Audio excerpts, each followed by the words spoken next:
പലരും പറയുന്നു UDF അധികാരത്തിൽ വന്നിട്ടുണ്ടെന്നുണ്ടെങ്കിൽ മുസ്ലിം ലീഗ് ആയിരിക്കും ഭരിക്കുന്നത് എന്നൊക്കെ പറഞ്ഞു. ഇപ്പൊ മുസ്ലിം ലീഗ് മുഖ്യമന്ത്രി സ്ഥാനാർത്ഥിയെ പ്രഖ്യാപിക്കുന്നു, അങ്ങനെയൊക്കെ പറയുന്നു. അതിനോടൊക്കെ എങ്ങനെ നോക്കി കാണുന്നു? ആരാണത് പറഞ്ഞത്? അല്ല, ഒരു വലിയൊരു സമൂഹം അങ്ങനെയൊക്കെ ഇപ്പൊ പറയുന്നുണ്ട്, ഈ പറയുന്ന പോലെ മുസ്ലിം ലീഗ് ആണ് എനിക്കറിയില്ല, അങ്ങനത്തെ ഒരു സമൂഹം പറഞ്ഞായിട്ട് എനിക്കറിയില്ല. ആരാണത് പറഞ്ഞതെന്ന് പറഞ്ഞാൽ ചോദിച്ചാൽ ഞാൻ പറയാം. ഇപ്പോ വെള്ളാപ്പള്ളി നടേശനൊക്കെ അങ്ങനെയല്ലേ പറയുന്നത്? വെള്ളാപ്പള്ളി നടേശനല്ലേ പിണറായി വിജയൻ മുഖ്യമന്ത്രി ആവണമെന്ന് പറഞ്ഞത്? പറഞ്ഞത് അതെ ഇപ്പോ അതെ. വെള്ളാപ്പള്ളി നടേശനാണോ കേരളത്തിലെ മുഖ്യമന്ത്രിയെ തീരുമാനിക്കുക?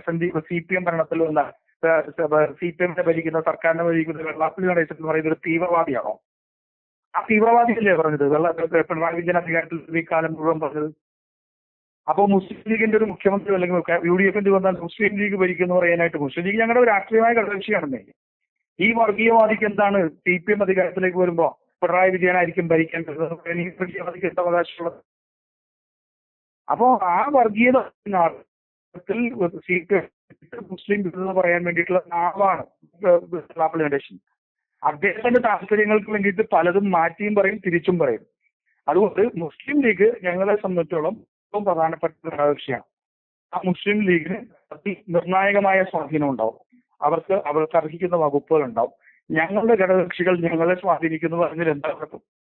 അതുകൊണ്ട് UDF വന്നാൽ UDFന്റെ ഭരണം മതി. ഏതെങ്കിലും ഇത്തരത്തിലുള്ള വർഗീയവാദികൾക്ക് വേണ്ടിയിട്ട് വഴങ്ങുന്ന ഭരണമായിരിക്കില്ല. അത് തന്നെയാണ് അവരുടെ ഏറ്റവും പ്രധാനപ്പെട്ട പ്രശ്നവും. കോൺഗ്രസിന്റെ നേതാക്കന്മാരാരും തന്നെ വെള്ളാപ്പള്ളി അങ്ങനെ ശക്തമായ രീതിയിൽ വിമർശിക്കുന്നുമില്ല. ഞാനിത് വിമർശിച്ചില്ലേ? VD സതീശൻ വിമർശിച്ചില്ലേ? ഞങ്ങളുടെ സഹോദരൻ വിമർശിച്ചിട്ടില്ലേ? അല്ല, ശക്തമായ വെള്ളാപ്പള്ളി നടേശനെ അനുകൂലിക്കുന്നത് അനുകൂലിക്കുന്നതല്ല, ശക്തമായ ഒരു രീതിയിൽ തള്ളി പറയുന്നില്ല ആരും. ശക്തമായ വിമർശനം തന്നെ. അതുകൊണ്ട് തന്നെയാണല്ലോ കേരളത്തിലെ ന്യൂനപക്ഷങ്ങൾ മുഴുവൻ കോൺഗ്രസിനൊപ്പം അണിചേർന്നതിന്റെ കാര്യം എന്താ? വെള്ളാപ്പള്ളി നടേശൻ എന്ന് പറയുന്ന വർഗീയവാദിയുടെ ആ വർഗീയതയെ ഞങ്ങൾ തുറന്നെതിർത്തു എന്നുള്ളത് കൊണ്ടാണ് കേരളത്തിലെ ന്യൂനപക്ഷങ്ങൾ മുഴുവൻ ഇത്തവണ UDFലേക്ക് വരുന്നത്. അതേസമയം ആ വർഗീയവാദിയെ കാറിൽ കയറ്റി കൊണ്ടുപോയി പിന്തുണ കൊടുത്തു എന്നുള്ളതാണ് പിണറായി വിജയനുള്ള ഏറ്റവും വലിയ ന്യൂനത.